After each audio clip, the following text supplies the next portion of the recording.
Olá pessoal, tudo bem? Bom dia aí. Pessoal, nesse vídeo aqui de hoje, tá, a gente vai falar um pouquinho do Weber, tá? Esse importante sociólogo aí, né, analista, tá, da política, da economia, da cultura, tá tão importante também como uma das bases aí da sociologia, né, pessoal? Então a gente vai falar um pouquinho dele, porque ele sempre aparece aí nos principais vestibulares, no Enem, certo? Então vale a pena a gente falar um pouquinho do Weber, né? Desse grande teórico aí, tá? Em primeiro lugar, pessoal, é interessante a gente falar que o Weber, ele era o Max Weber, ele era alemão, nascido na região da Turíngia, né, no centro-oeste alemão. Ele, logo nesse início da vida acadêmica dele, ele acabou estudando Direito, certo? Nas universidades de Heidelberg, de Berlim, certo? E ele era casado com uma socióloga, tá? Socióloga e feminista, a Marianne. Tudo bem, pessoal? Beleza? Então, na sequência aí, né, pessoal, o Weber, né, ele é interessante aí a ideia dele, tá? Porque ele rejeita, né, aquilo que vinha sendo desenvolvido pela tradição positivista, né, aquela tradição do Augusto Comte, tá? E ao invés disso, ele substituiu aquela análise, né, racionalizada do positivismo, de evolução, inclusive, que pescava algumas ideias, inclusive na biologia, tá? Por uma compreensão mais subjetiva dos fenômenos sociais. Tudo bem, pessoal? Então a importância dele tá nesse sentido, tá? Ele foi um dos mais influentes teóricos, né, pessoal, do século XX, né? Então,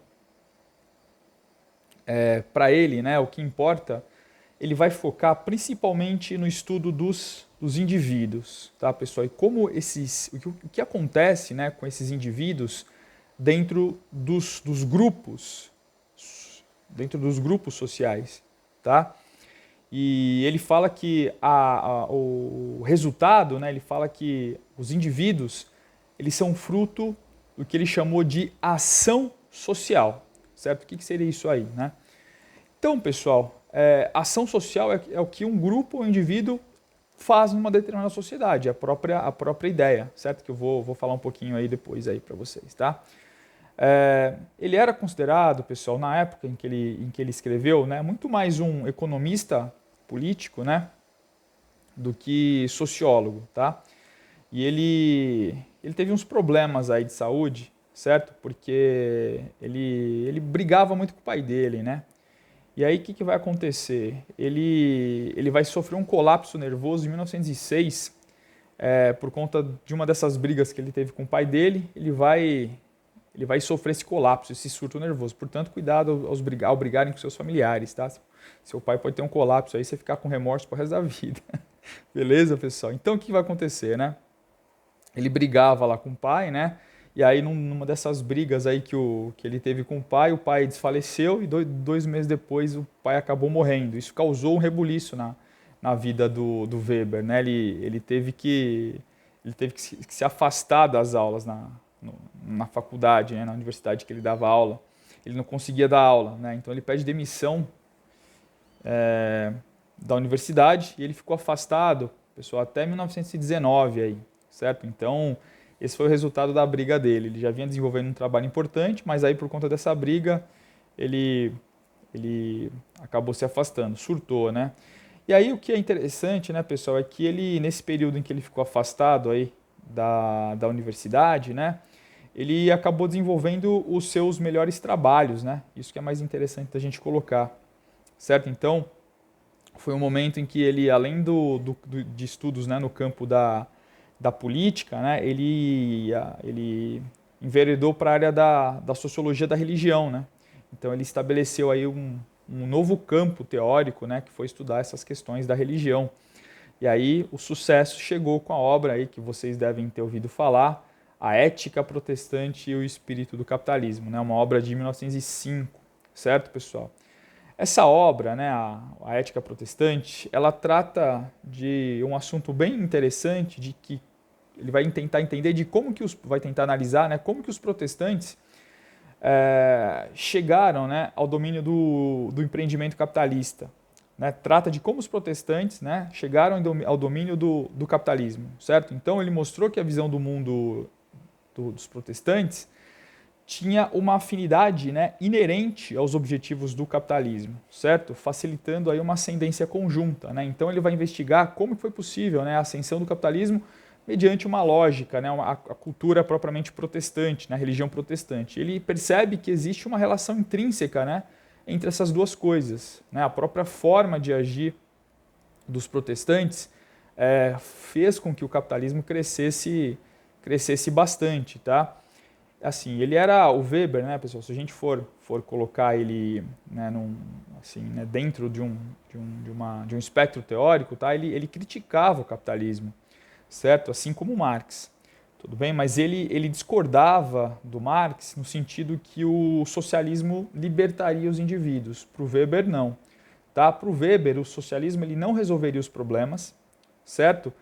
Ao invés disso, ele fala que o socialismo incorporaria os problemas do capitalismo, certo? E o socialismo, na visão dele,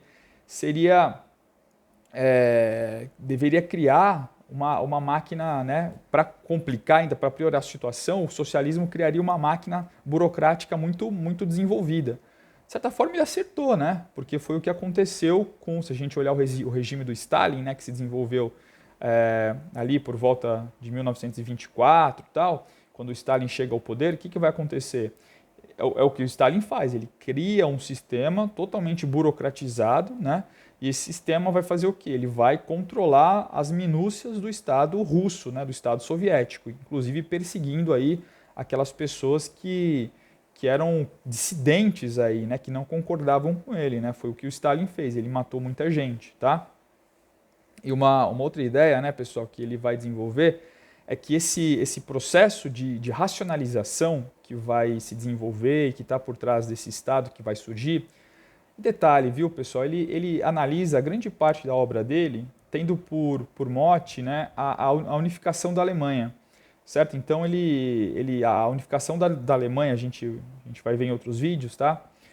Tinha acabado de acontecer, né? Acontece em 1871 e a Alemanha ela nasce como um Estado, então, centralizado, burocratizado.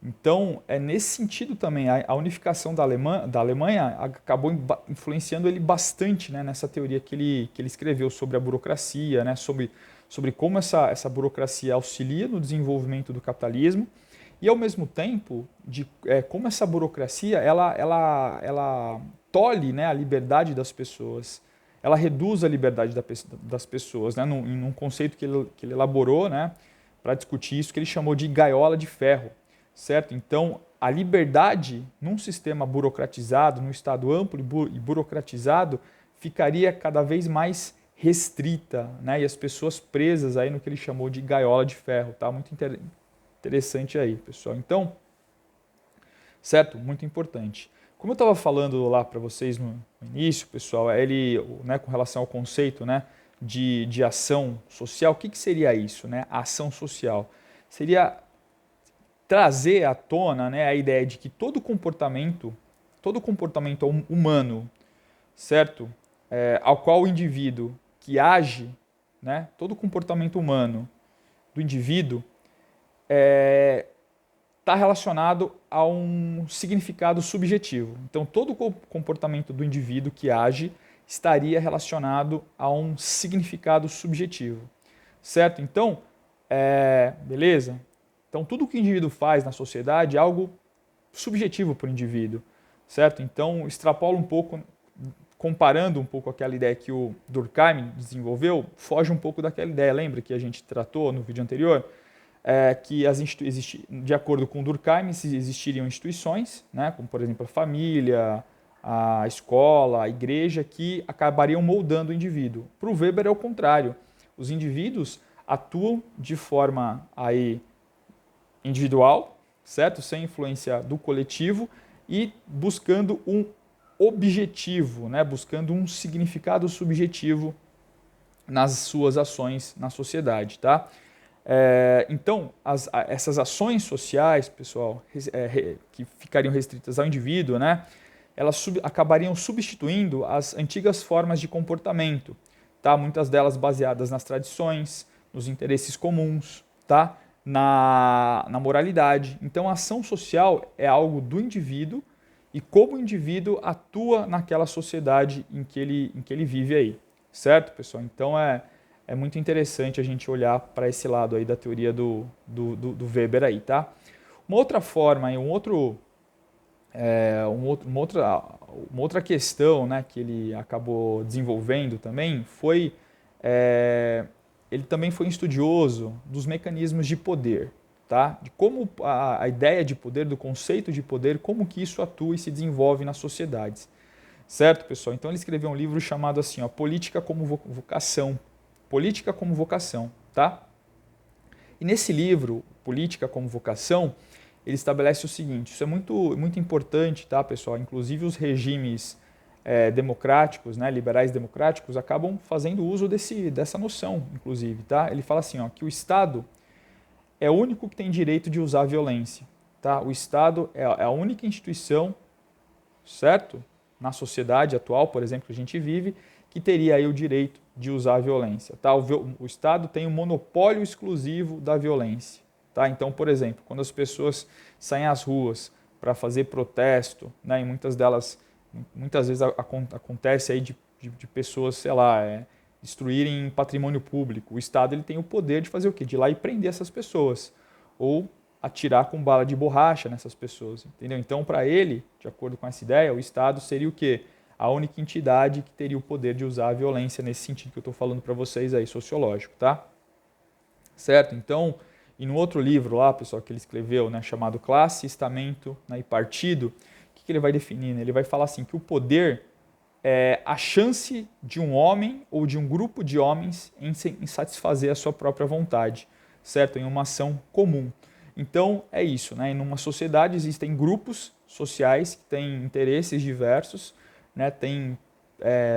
Buscam interesses diversos na sociedade, brigam por objetivos diferenciados e esses grupos aí eles estão muitas vezes em conflito, certo? Então, para ele, poder é esse, né? Poder é uma forma, por exemplo, de um determinado grupo controlar o Estado, certo? Isso para ele é poder, né? A gente vai ver que lá na frente, né, lá nos anos 60, vai vir um outro pensador, tá? Que vai não rebater essa ideia, mas vai trazer uma outra noção de poder e que vai ser muito usada aí posteriormente, aí vai ser muito importante, tá? Além disso, pessoal, para o Weber, né, existiriam aí 3 tipos de poder, tá? O poder tradicional, que seria aquele exercido de acordo com o costume. Então pensa lá nos reis absolutistas, né? Pensa lá nos Luíses, né? Luís XIV, Luís XV, Luís XVI, Luís XVIII, certo? Lá na França. Então são reis que foram se sucedendo no poder por conta do costume, certo? A ideia de que Deus havia os escolhido, né, para governar a França naquele contexto, e esses reis eles foram aí se perpetuando no poder, certo? Aí as dinastias foram se perpetuando no poder, tá? O líder carismático, por exemplo, pensa lá no Mahatma Gandhi, né, que foi um líder importante lá dos indianos, né, que lutou contra o domínio, contra a opressão inglesa lá na Índia, certo? E lá nos anos 40, né, a consequência foi a Índia, né, independente da Inglaterra. A Índia consegue então se tornar um país independente da Inglaterra, tá? Muito, né, por conta dessa articulação, né, desse poder que tinha o Mahatma Gandhi, certo? No sentido de ampliar, né, essa participação, esse poder aí com relação, né, essa visualização de se livrar dos ingleses, tá? Isso foi muito importante, tá? Poder legal, racional, pessoal, tradicional, no sentido de que poder legal racional, né, que ele chamou o terceiro poder, é o poder das leis, né? Então, imagina um Supremo Tribunal, imagina o Supremo Tribunal Federal, certo? Então, que é, né, aqui no Brasil, o guardião da Constituição. Então, o Supremo Tribunal Federal, ele tem o poder de fazer o quê? De proteger a Constituição, né, zelar pela Constituição e tem poder também, né, o poder dos magistrados, dos juízes, né, que aí qualquer democracia liberal tem, beleza?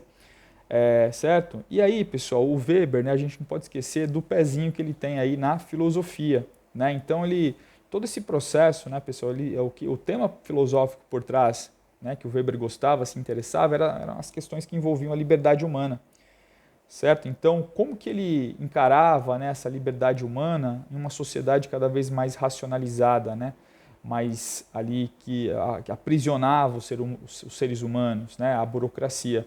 Então, foi justamente isso que ele analisou, tá? E é interessante, né, que essas questões que envolvem a liberdade têm a ver, o foco principal tem a ver aquela Alemanha, né, que tinha acabado de se unificar, né, em 1871, certo? Beleza, pessoal? Então acredito que esse vídeo tenha esclarecido, né, algumas questões aí do Weber para vocês, tá? E a gente vai continuar aí sempre trazendo algumas ideias importantes, tá? Para que vocês desenvolvam aí mais, cada vez mais. Beleza, pessoal? Então, eu quero agradecer a todos aí, beleza? Se você gostou do vídeo, dá aquela curtida, certo? Se inscreve no canal ainda se você não for inscrito, beleza? E a gente se vê aí numa próxima oportunidade, beleza, pessoal? Então, um grande abraço, tchau, tchau, valeu!